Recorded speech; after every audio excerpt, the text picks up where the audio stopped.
Mugamba mutya bannange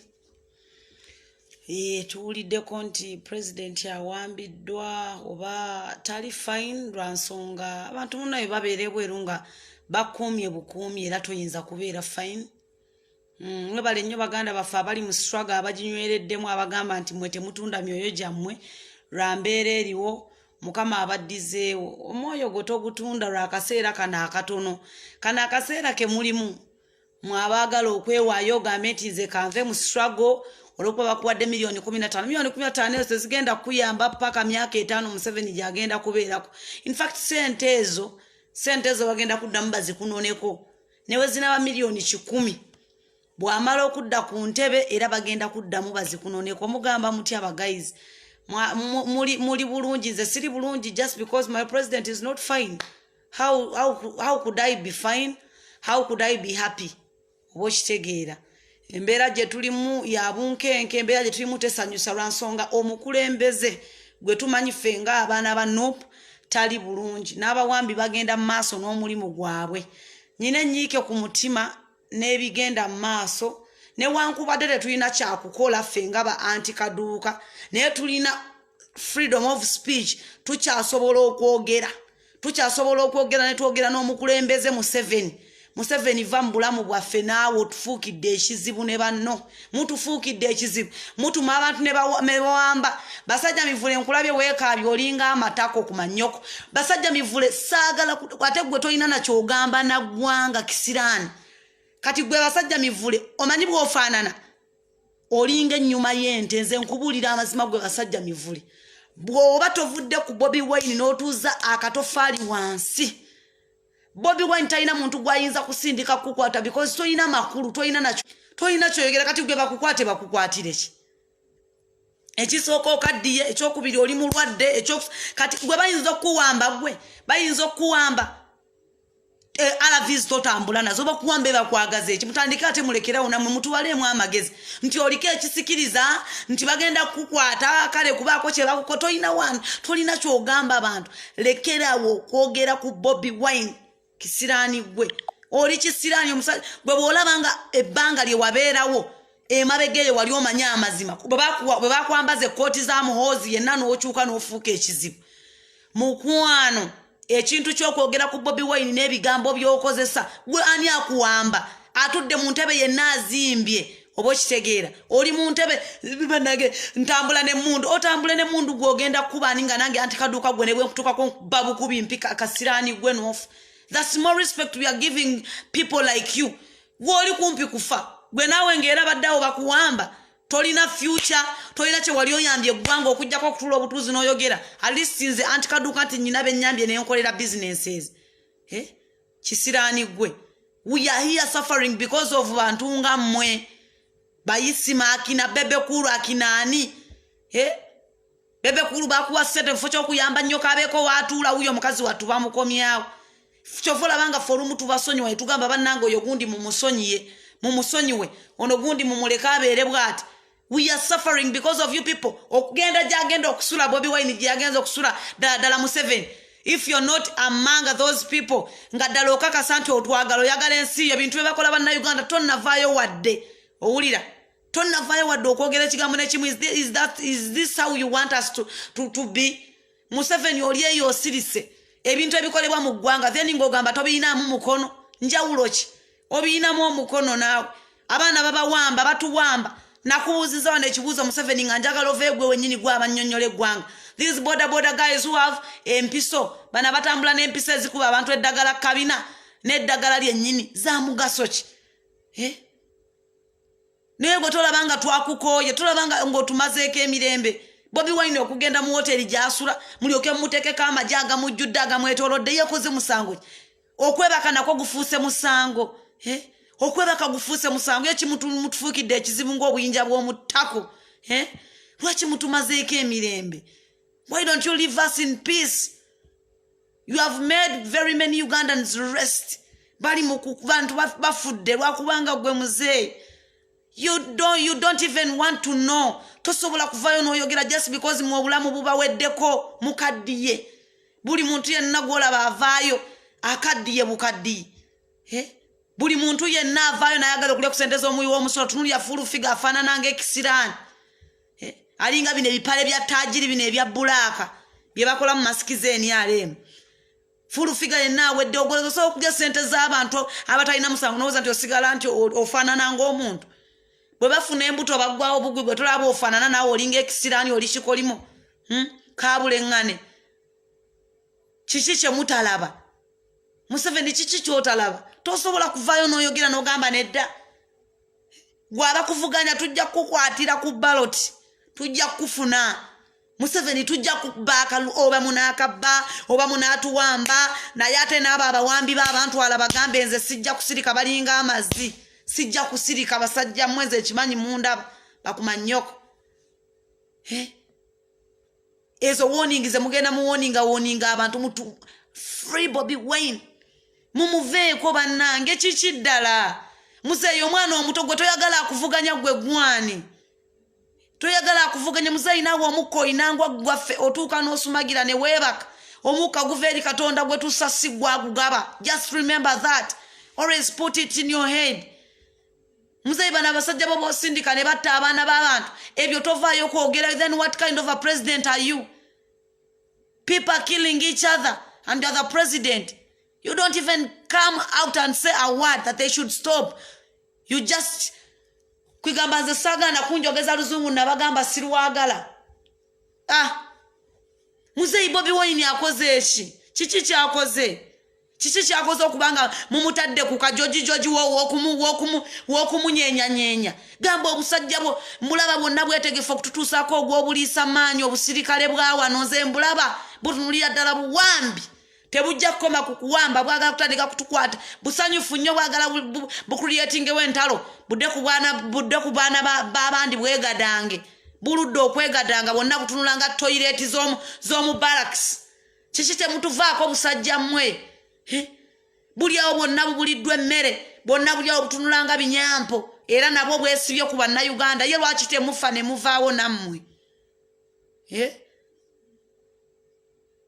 Bemuna malambu tudemu kamoli tusirike nze sijja kusirika nabagamba oba banzite abantu bafudde abafudde obasinga ki this is too much akoze musango ki wagenza okuwummulira mumivule yenna atunulange toilet ye ekiddukano ky'abamu ku basirikale abali mu mabarakisi wano ng'omusirikale yaddukanya ate baddukana kikawunga baddukana kawunga ate balina kye baddukana ekirala n'ebijanjalo n'amazzi agalimu amayinja abasirikale muli eyo mmwe muli obubi babaliisa bubi amazzi munywa babasimira oba kibbo wa horo mwe munywa muli awo nammwe mumazeeko abaana b'abannammwe emirembe muvuddeyo mwenna mulinga amazzi mutuma kiki mwe temusobola kutuulirako wamu Free Bobi Wine, free Sentamu. What has he done? Kiki kyakoze ddala mazima okujjako okwagala okutufuukira ekizibu buli avaayo n'omulaba atwakala butwakoze kati basajja mivule gwe bakwate bakwagaze eki already wafadda naawe you are walking dead a non-living thing which have life bwotyo bwofaanananga naye bayita abantu ba Bobi Wine okulumba oli kisekererwa tunulanga empale ya taajiri nga naawe otandika okudda mu bantu musimanya ntambula ne kino wetegereze feesi yo wefaanana wetegereze n'ente z'olunda okulunda ente watandikira ddala kufaanananga nnyuma wante ng'ennyuma w'ente wafaanana bw'ofaanana feesi yo neekugomye enookyamye nga naawe ogamba nti Bobi Wine atakinga akwagaza ki akwagaza ki leero naawe mira empeke mu budde ekizibu ekikusumbwa tokyayagala kumira ddagala. Don't you know that when you leave ARVs nolekerawo okuzimira ogw'eddalu toshimanyi nti bwolekerawo okumira empeko ogw'eddalu we are tired of this regime. We are tired of you guys. If you are to die, you have to die, but you have to go. We're going to vote this umbrella. Museveni ge mazima tujja kuwagira nope olaba n'abatwayi tulowooza nti basiru abasembereyo ddala bawo mu byalo bategedde kati atoro buli muntu agezaako okuvaayo n'ayogera n'abanga ali under attack buli agezaako okuvaayo n'ayogera n'abeera nga ali under attack then what do you want? Ugenda ku attackinga buli omwono otusobola era nze ne bw'ononzikiza ne bw'onobaako omulala ge bazikiza era abalala bajja kusigala. The struggle will continue just because we are tired. That's the fact and the truth. Muzeyi tuli bakoowu. Muzeyi watufuganga tetulina byoya otumeze ebyoya tubimwedde otufuga. Muzeyi tolina kyokyatugamba. Oyagala ffe tumale kufuna nvi nnyuma. Tewokyali bye mutugamba. The only thing we want is to live us in peace. We want Bobi Wine to be free. Tetujja ffe kubagambanga bigambo byokka mwagala tubagambe. Okitegeera. Bwe mutuuka ku kyokugamba nti abantu ba Nuupu bawemula full figure presidential advisor mulamba bigambo ki byafulumya mukamwa. Bigambo ki byafulumya. Nga tovangayo kugamba nti gundi presidential advisor awemula. Wamulonda kubeera bwatyo. You are using Nuupu people to what? To defend you. Kati ogulamu ffe to defending gwe. Ate nga you're doing wrong things. Ebintu byokola byonna bikyamu. Basajja mivule inatunulanga amatuga bajjo. Bino ebikulukuse bino ebyomunda. Naye ali awo mu Bobi Wine yayi okaaba kiggo ina ne kyokyakaabira gwe. Tokyazaala. Mira bumizi mpekazo mu budde paka mukama lwana akujjulula nawe totumalaako mirembe. You are seeking for relevance. Kasajja akakulu kwebuza magezi kalinga amazzi. Mu bizibu bye tulina mu ggwanga basajja mivule toliimu kubanga wafadda. A walking dead. Yisima toliimu kubanga tozaala. Tulina kyotugamba. Full figure nawe ebibyo byebyo. Oshegera. Bajjo waliwo abantu nga temulina kyemukyayogera okujjako okubaleka musigale mu Uganda nga muyitibwa banna Uganda kubanga tetulina kyabakolera. The problems we are facing temujja kubeera mu kubanga muli banna Uganda. Tulina ebizibu ebituluma. Singa at least muli ddagala nti mubuze malwaliro nti kale. Naye muli bantu ba bulijjo abatalina makulu, living deads. Okitegeera. Bebe kulu oli kikolimo.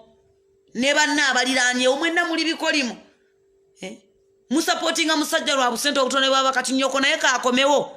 Mulume nga ffe bwetuluma ekiyumba kimunyige nga bwe kibadde kimunyigira mu America. Kati nno kimusanga wano. Agenda kujja wano ali amazinga bwe tugalya kubanga okera kumacha nobanga oli amukene n'ebijanjalo mu nyumba yo n'ennyama. Ennyama ya wano togirya nti ekuyita ku mumiro. Ogirisa nnaku. Okitegeera. Gwetolowooza nti era nnyoko yeetegeke mukazi wo yeetegeke okulabirira munazaala. Byonna mwe mubyereetera mwe mwemazeeko emirembe. Bwe mba mugamba nti America teyina kyeyamba nnyoko kaakomewo kibeeremu ekiyumba. Eno Uganda yafuuka kiyumba ky'abasibe. Kyafuuka kiyumba ky'abasibe. Kati nammwe kabajje bali amazi. Naawe nnyoko omulabeko ng'ali amazi. Naawe otegeere nti ffenna tuli mazzi. Ate era nakugamba tolowooza nti president ono wakeera ku machana yagala okuweta. Nga byonoonese. Kumwe alina baatwala. Mujja kusigala wano muli amazi ng'engatto. Ddaba ngaffe banna Uganda bannamu. Bw'oba tolina linnya lya Kinyarwanda nga tosobola kulwogera nga tewava Rwanda oli wa kusigala wano peke yake. Tuzeefumite. Ate n'ekira n'abasirikale bamwe mbagambe holding guns to people who just talk. Kibi nnyo. Bajja tuwekube mukono ku mukono abasirikale bate mundu ati bazenga bakola training. They have been training themselves all along because bannamagye bate mundu tuwekube mikono ku mikono. Tukwate mboko na bakwate mboko twesinkane mu field. Olaba tubalumba nga mulina masasi. Nze bye natuke wano tandika okungambamo. If you don't keep quiet, you will keep quiet. Obo kitegere ekigambo ekyo. Bwe mba sisirise nja kusirikira ddala. Kwegamba nve bwe naava eri nsirike nga ani asirika mwe bamatako mwabampamba mulinga n'amazzi. Nsirike kuki? Olwo bwe nasirika ne bange eddagala ligenze mu ddwaliro. Olwo bwe nasirika abaana bange ne banga abaana baffe ffenna bali mu Uganda kubanga ffe tuli bazadde oyogerera abaana bonna. Bana abafunye obulamu obulungi. Embizi zino. Temutumanyiira ffe bwe basajja mivula tunulanga obwoya bw'embizi. N'embizi kale kubanga aliwo abagitwala ng'enva. Kitegeera mwana ova mu Bobi Wine okaabira kimirempeke paka lw'okutuuka kasiraani gwe kakalaba obutama. Oli kikolimo nga nawe ogamba Bobi Wine kati olw'omwesibyeko oyagala YouTube wongera okusubscribing olinga amazi. Ye buli ayagala okumanyira ye buli omu ng'ajooze. Nga mujooze. bombo clat mujoze nnyo njagala mbabuulire bannayuganda yonna gye muli omuntu yenna ayitibwa omulasta ye muntu akyasinzeeyo kwagala emirembe kyova olabanga Lucky Dube kyekyamussa teri mulasta atayagala mirembe because they just want to live in a simple life. That's how Ugandans we are. Fenna kati tuli ba Jamaica tuli batwagala mirembe muzeyi twagala tori muyimbi tori munnabyabufuzi tori ichina wajanga Bobi Wine wafuga oli muvubuka tukoye okufugibwa abazeyi Bayibuli egamba nti omuntu omukulu bwakula awutta tuula you know gwe wajja oli mukulu nawe mbadde ndaba wali muvubuka inanga oli wali owaga tewali muvubuka wajja nakaki byonna obifunidde muffe ate era ojja kubireka wano waffe byoliddeko gwe tolabanga bimala Free Bobi Wine banange muwandiike free Bobi Wine, that's what we want. Muzeyi tuveeko twesonyiwe tuveeko mam gwe omuntu bwakwesonyiwa tomuleka osindise batabani babasirikale babeera ku luguudo tuwe tuyitawo nga natunulira obubi nabo nabeetegefu okutuusako ogw'obulisa manyiyo omuntu ng'alabye mwatukwatakwata dda mulowooza tujja kutya twabamanyiira bwe mutyo bwe mukola we are tired oba okitegeera Rastas always preach peace. Muzeyi, that's what you don't understand. Rastas. You call Bobi Wine a Rasta, a ganja. Yes, he might be a ganja man, but he needs peace. We preach peace. Banna mwe mubagambe, you want our president to be free. Tova muntebe gwe gwani. Don't forget that the air you breathe is oxygen and is given out by God, not you. You don't have anywhere to what? Asite munjogeza na ruzungu. Toina jotereka oxygen. You don't have anywhere to keep oxygen. We are breathing, all of us. The only oxygen you have is that in the hospitals. We don't even have Bumabia cancer in the hospitals, and you are there just telling us that we keep quiet. Why should we keep quiet? If your family falls sick, no one, Kabe Natasha, Kabe Moz, Kabani, no one is. If he falls sick, amasomero genda sabene mungamba sasoma. Nasoma ba obizi banda babachimanyi nasoma na ya masomero gali mabi. Gali mabi nnyo gali ga government nga tusasula emitwalo ena secondary ero nalyo somero. Panango otujoze mukulu. Gwabana bo bayinza okulwana ne bajjanjabirwa mu Uganda. Can your kids mu 7 be sincere? Can your kids or your family, one of your family members fall sick and get treated in Uganda? Mamubatwala bweru, because they are the places where you know there are good hospitals. Buli alwala wano huyo Lukwago bamututte Kenya. If we are good, if we are happy, if we are living in a good situation, why do you take these people who fall sick like Lukwago in Kenya? When you say that Uganda is a good country, you have good shelter, you have good hospitals, why do they leave Uganda and go in other countries to be treated? Muzeyi gwe mwana gwe. Muzeyi. N'abantu ebyo bye mutukola ebyo. Nze mbalaba basirikale oyitawo n'onyenya akabira ne baberanga. Ne berabya nti bakuuma n'okkuuma. Bonna baludde okwebaka n'abakazi beetegefu okukola buli kimu. Tujja kufa n'omuntu. Twajja kutula ku magundi g'omusirikale yeerege. Muzeyi tuveeko. You know, tewali muntu asinga munasita kwagala mirembe. Tewali muntu asinga munnageto kwagala mirembe.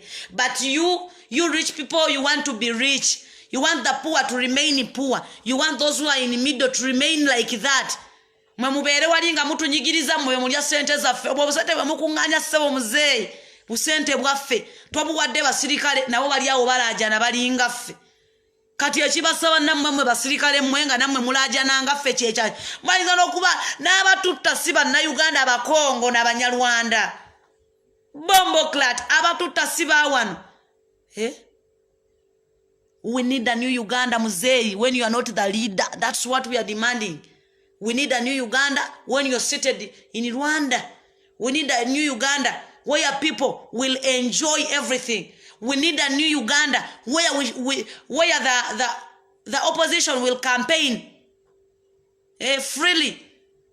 Wabanga gwali mu campaign muzeyi ojoga wabanga gwali mu campaign COVID taberawo, then if Kyagulanyi is going for a campaign then COVID naberawo muzeyi ojoga nno nawe si kirungi ekyo ge wobera mu campaign COVID nawona teri alumwa, then when it's Bobi Wine's turn then COVID is there in people.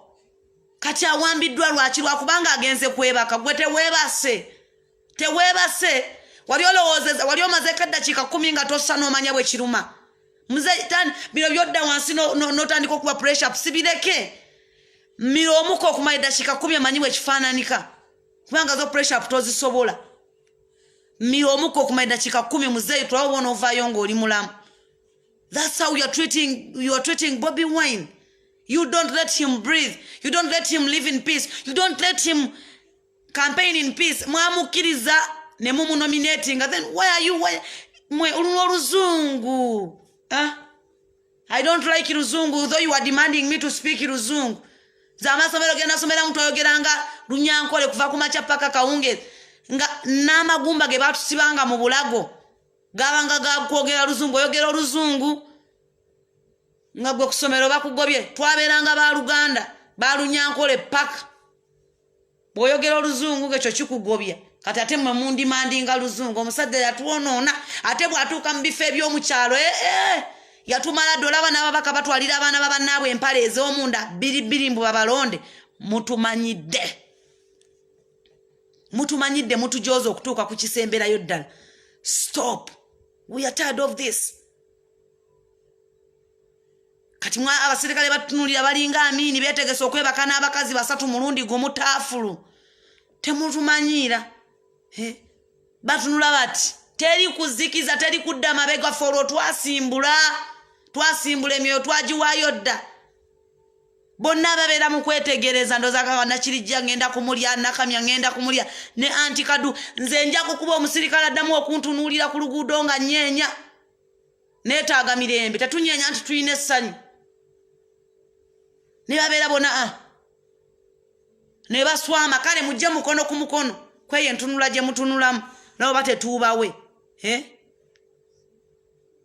tujja kubakwatamu tujja kubanyiga empamyo tujja kubanyiga niiseze ezibasumbuwa mute mundu basajja ku basajja bakazi ku bakazi twenyole tukoye free our president munzuukusiza n'okunzuukusa taata ow'ekisa Katonda ow'amaanyi tukwebaza ku lw'obulamu kubanga gwe nnyini mukka gwe tussa taata bw'osalawo nti ono anaafa kyasa bw'onoosalawo nti ono anaakeera ku makyanga mufu nga bw'ogaba omukka ogussa lwaki abamu tebakeera nga bafu oba anaabanze ate si abantu abalala bafune ku mirembe bomboclat Katonda tukoye embeera eno abamu kufe baffe mutulo kiki kyotalaba Mukama just because banyigiriza munnaabwe bete baagala sse n'abamu bafiire mutulo nga abalala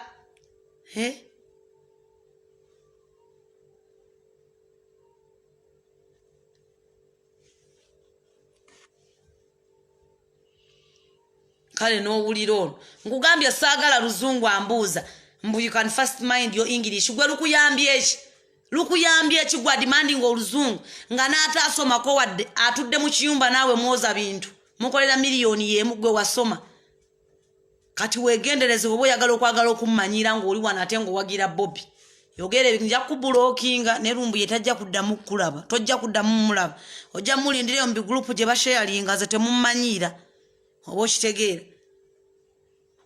bw'oŋŋamba nti smart mind your English speak English biki mbu Oluzungu lw'oyogera lubi oli mu kiyumba n'ataasomako wadde ava ebunyankole ye waffe munda mutudde mu kiyumba kya Mwarabu mwenna muweereza mmere oba okitegeera kati oluba lukuyambye ekitolo tukyalina kye lutuyamba kubanga n'omusajja future yaffe yonna yagizinga mu ngalo muva mu Uganda ngolooza genda mu kiyumba ogenda kola sente nnyingi n'omusajja n'ozikola n'olowooza nti oyese sente nnyingi ne zikulema n'okutandika akaduuka k'omunaanansi kya buswavu ntine sonte zolooza nti nnyingi zinzo okutakumala kukola kaduuka ka munanansi because kwe kuli fizi w'omwana kwe kuli ezzeeza okulya kwe kuli ki golooza nti lukuyamba terulina lugenda kuyamba ng'olonze umbrella naye nga tunalonda umbrella terulina kye lukuyamba oluzungu lw'olina kati kubanga abantu abatudde mu ntebe akulira Bank of Africa akulira Bank of Uganda akulira simanya biki be bali abedda balinga Bible nti balibeerawo ne tubeerawo paka balinga kigambo kya Mukama nti tebashuuka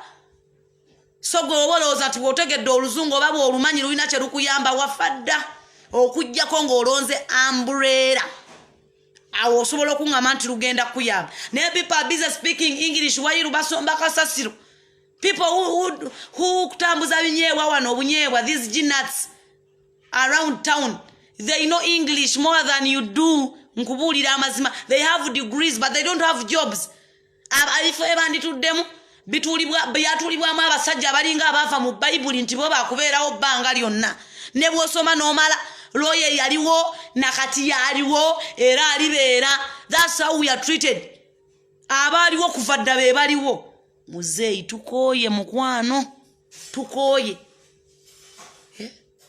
tukooye ne bw'ona olwogera nga embeera tegenda kukyuka okujjako ng'olonze umbrella muzeeyi ate ne mukwata mu kalulu muzeeyi kye tugenda okubakola pero emwewana wana nti mwalonze dda abantu bo bagambe tujja kugwa mu bululu tujja kugwa mu bululu nze nkubuulira muzeeyi olaba katwayiza okulumbagana nga kwewooli mukwano tukooye embeera eno tukikooye just ikkiriza otuuleko if you're demanding me English on a daily basis mulinde lumbuye bamikwano nze bino byenjogera mbyogera nga nze nga munna Uganda ate tongamba nti waliwo someone commented yesterday nagamba we were good in senga things and in senga things n'okubuulirira abakyala mukwano ekiyanteeka mu politics ndi munna Uganda aw'omusolo how can you pay emitwalo 11 ng'oli mu container otunda munanansi mbu tax opayinga tax emitwalo 11 omusolo omuntu atunda omunanansi just kati onsuubira kwogera dde kati mwabata nakola business gw'oli wano gwa demanding oluzungu ng'oli Bulaaya okola ne munno mu kiyumba ataayinyako wadde ku ssomero kyovolanga bagamba ebigambo by'omu Bayibuli ebigambo by'omu Bayibuli mbitwale nga nsonga nkulu bimala ne bikola ki ne bikomawo bitya Bayibuli egamba nti Katonda asobola okukwata omukopi n'amutuuza n'omulangira do you know that when you went to school woba wasoma n'omala ompuliriza ng'essaawa zino okola n'ataasoma mwenna mufuna akakadde kamu kyekyo Katonda Bayibuli kyetegeeza ebyo nno bye twagala okugoba toyinza kubanga wasoma n'omala ng'oli ku luguudo otunda binyeebwa atasobola wadde okuwandiika full figure ekitabo akisoma akisulise nga ye presidential advisor muzeeyi otumanyidde n'okwata Catherine Kusasi atasobola na kusperinga wadde erinnya lyange atasobola kusperinga wadde ekigambo girl n'obanga nga simaamu naye naye akutambulira ku lusegere otujoze baaba otujoze okukamala obukamazi ojoze munna Uganda I have a right to talk about my country because I'm a Ugandan. That is my right. I have to talk. I'm in Uganda, I'm a Ugandan. I grew up here. Though I'm suffering, that's why I came out and started speaking.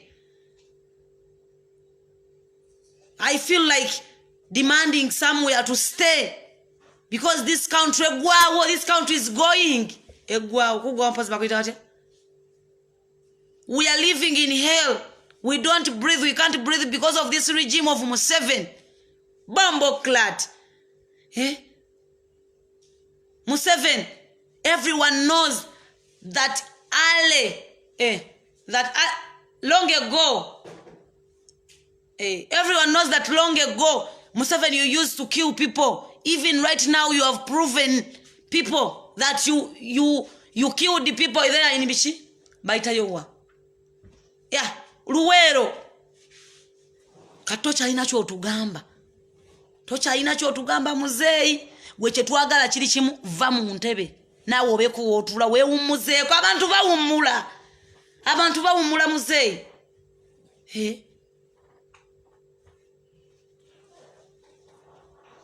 Ngabo kitegeera.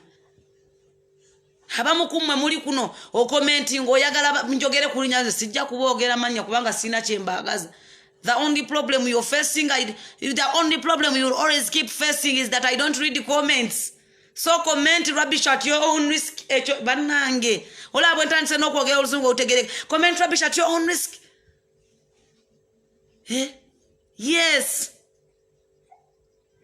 Hooligans are here abusing me. Museveni call your hooligans. They are here abusing me just because omunna Uganda inatayagala nkyuka ejja maaso. Mukwano kwata nabano ojijjemu guno omwezi ogwa December.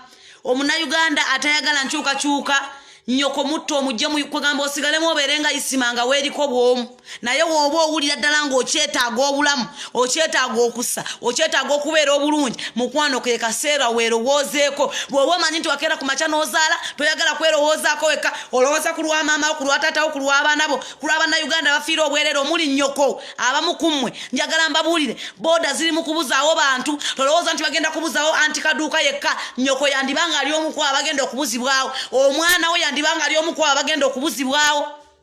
Luckily enough anti kaduka yabuzibwawo nadda goyinza obutadda kubanga teri akumanyi. No one is going to demand you on social media. So oyogera kasasiro mwogere nga oshegera. Mwogere ng'omanyi nti abaana wagenze mu ddwaliro ne bagikujjamu oliawo.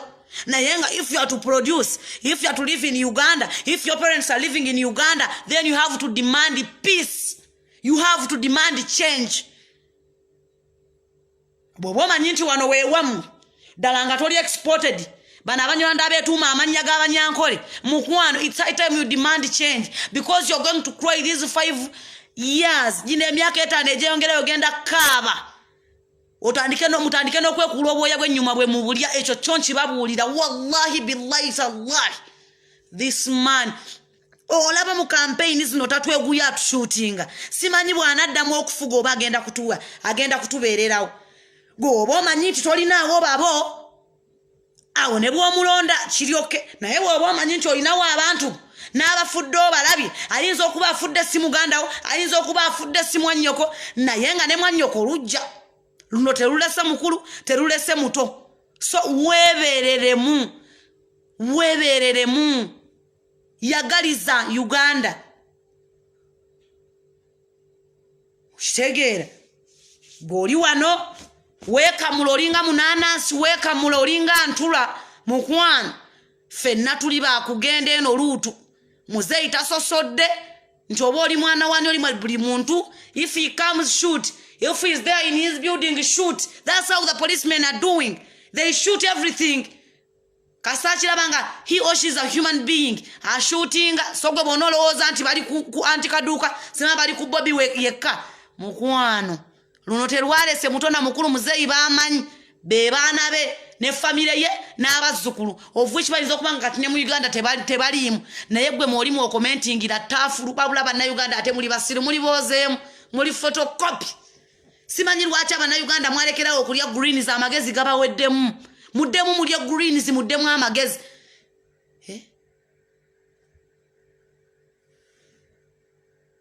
Oba okitegeera.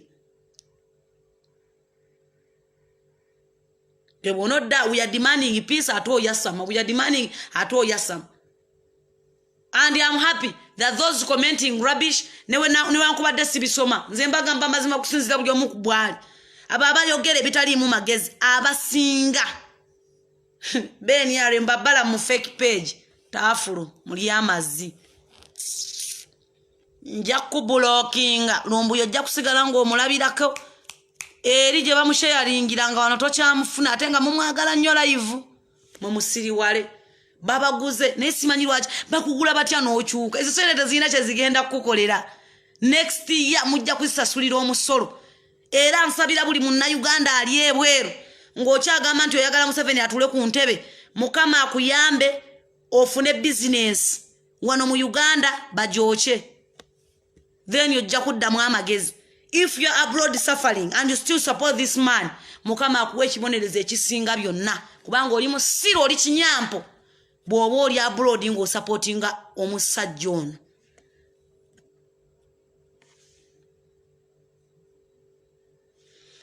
kakati ono kamu blocking kubanga yono namweweredde dda ne banno bagambe obagambiranga eyo nti anti kaduka ye ya blocking ku page ya Mr. Lumbuye waliwo kubanga akamanyiro kasusse